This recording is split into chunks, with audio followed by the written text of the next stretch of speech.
The station covering all of the DMV.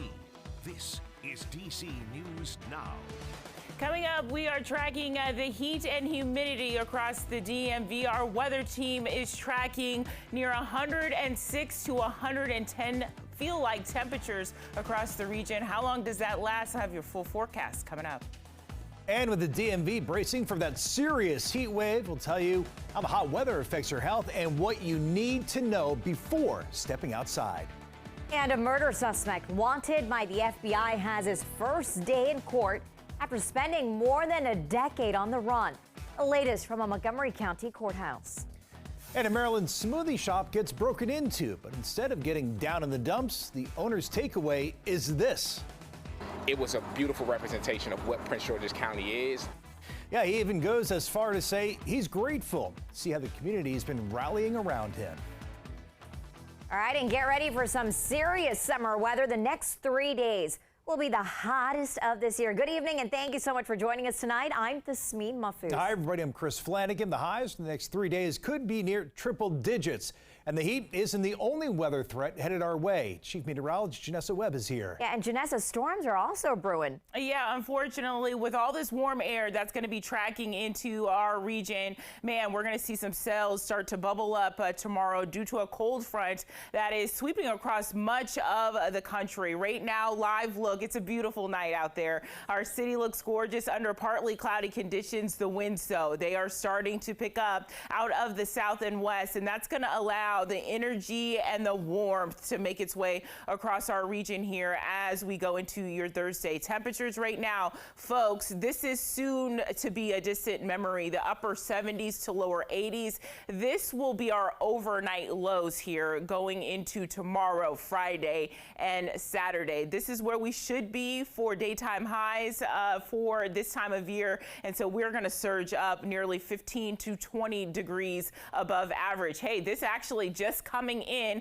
Heat advisory now extended into Luray, Shenandoah Valley, Martinsburg. So the National Weather Service, to confirm this, they are saying it meets the criteria tomorrow of a feel-like temperature of 102 to 106. And that's why they have pulled the cord on that advisory. Now for Friday, a different story. They're thinking, hey, we're going to go up even higher, and an excessive heat watch is in place. I do feel tomorrow evening, when I see around this time, this will be upgraded to a warning, or it will happen Friday morning, where we're going to see feel-like temperatures to finish out this week of 110 to potentially 112 degrees. Tonight, we do have an air quality alert for Anne Arundel County into Baltimore under that code orange, with just air that's not really flowing across the area. Here's the next big weather story. Severe weather. We're under a level 2 as we go into tomorrow. Let's track in those storms coming up.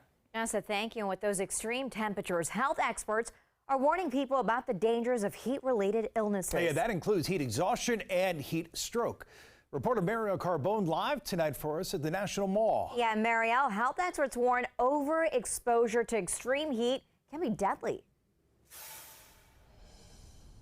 Yeah, that's right, which is why if you have to be out and about, you want to make sure you have one of these on you, a water bottle, because staying hydrated can help keep your body temperature lower.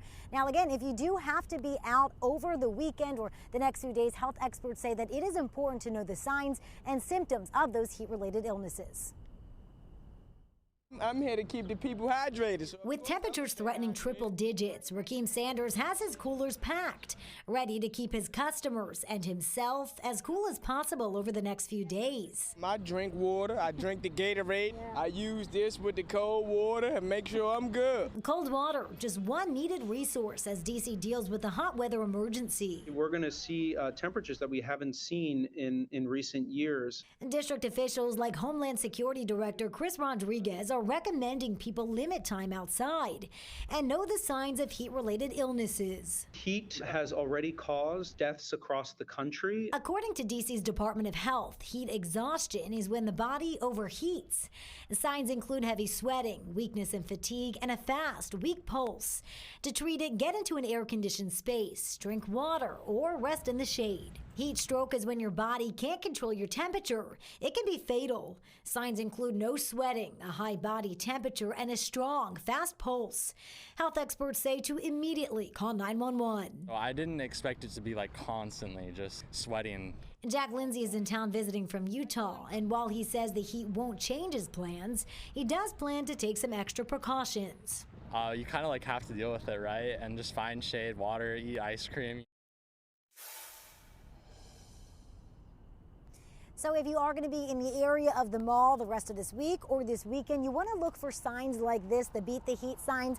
On here, they show all the areas that you can fill your water bottles. That's these droplets all around here, as well as actual refreshment areas where you can purchase water or food, other beverages, all to make sure that you're staying hydrated and safe down here over the next few days. Reporting live from the National Mall, I'm Ariel Carbone, DC News Now. Ariel, great information there. Quick question. So heat stroke, it's a serious illness, like you said. If we see someone experiencing that and then call 911, what should we do in the meantime while we're waiting for first responders to arrive? Yeah, so one thing, health officials say that you don't want to give them any fluids, but what you do want to do is use a cold compress on that person, or if they're at home, you can put them in a cool bath. The whole idea is to get their body temperature down as quickly as possible. And of course, you've already called 911. That big important step is getting that person to the hospital for some medical attention. Ariel Carbone, thank you. And by the way, if you rent in D.C. and your heat's not working, plus your landlord isn't helping you, you can get help. The district's Office of the Attorney General has a free mediation hotline. Just call that number on your screen, 202-442-9828. All right, developing at 9, a murder suspect who's been on the FBI's most wanted list appears in a Montgomery County courtroom for the first time. Jorge Landeros is arrested in Mexico following the death of an American University professor 13 years ago. Our Michaela Newton is in Montgomery County following that court appearance and new details from the FBI. Yeah, well, Jorge Rueda Landeros has been on the run since 2010. In fact, he even made the FBI's most wanted list for being involved in the murder of Sue Markham, an accounting professor at American University, who was found dead in the basement of her home in Bethesda. So for years, Rueda Landeros went by the alias Leon Ferrara. He has since been awaiting extradition in Mexico after he was caught in 2022. He appeared in court and is being held without bond. A newspaper in Spain called El País reported Rueda Landeros was a yoga instructor for the past 12 years for a group of women. In press conferences with Montgomery County authorities, they said Rueda Landeros had a personal and financial relationship with Markham. They also work with authorities in Mexico to get information they needed. That Mr. Landeros traveled more than once in and out of the United States through El Paso and to Juarez.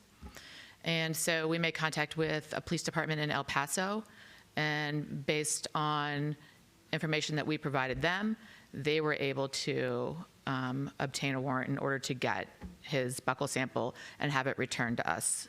There was a life insurance policy that had been purchased where the defendant, Mr. Landeros, was the beneficiary, and that policy was a $500,000 life insurance policy. In searching and during the course of the investigation of the discovery of Ms. Markham's body, a search of her emails and personal correspondence with the defendant revealed that she had become very concerned about the way her money was being handled. So he is charged with first-degree murder and unlawful flight that potentially carries life in prison. Reporting in Montgomery County, Maryland, I'm Michaela Newton for DC News Now. And a Prince George's County community is rallying behind a local business owner after someone broke in and robbed his smoothie shop late Sunday night. Now, luckily, the store was closed and nobody was hurt. This happened in Camp Springs, and a police report was filed. Our reporter Yamari Sase spoke to the owner and also customers about how they're making light of a devastating situation. Just by looking at the front door of this black-owned smoothie shop here in Camp Springs, Maryland, you wouldn't even be able to tell that someone threw a rock through the window and stole from the store. And that's because of the quick response and support from the community. And the owner says he's grateful. I was more frustrated than anything. That's how Victoria's Hall felt when he arrived at his smoothie shop in Camp Springs and saw this. Hall says someone threw a rock through the front door of his business and stole the register late Sunday night. I get real introspective around what would make somebody do that, and I know that it has absolutely nothing to do with me or the things that I'm trying to do. But the enormous response from the community shined a positive light on the negative situation. Everyone was trying to help, right? Sending texts, calls, showing love and support. That's the joy, that's the love, that's the gratitude. Within minutes of him posting what happened, customers helped find the business to help him fix his front door. Overwhelming sense of gratitude that I felt that there are that many people behind Spizzy and that many people behind the young people in our county. And so it was a beautiful representation of what Prince George's County is. Dario Barnes even decided to stop in and show support after hearing what happened. It's a small business. It takes us to help produce and retain the business, so we got to take care of our own first. Despite the minor setback, he's continuing his goal to uplift his community. They understand the connection to the community. They understand the employment of young people in Prince George's County. I can't be more thankful. The owner tells me employees plan to host a community celebration right here at their Camp Springs location to show their appreciation. For now, reporting in Camp Springs, Maryland, I'm Yammer Sasay, DC News Now.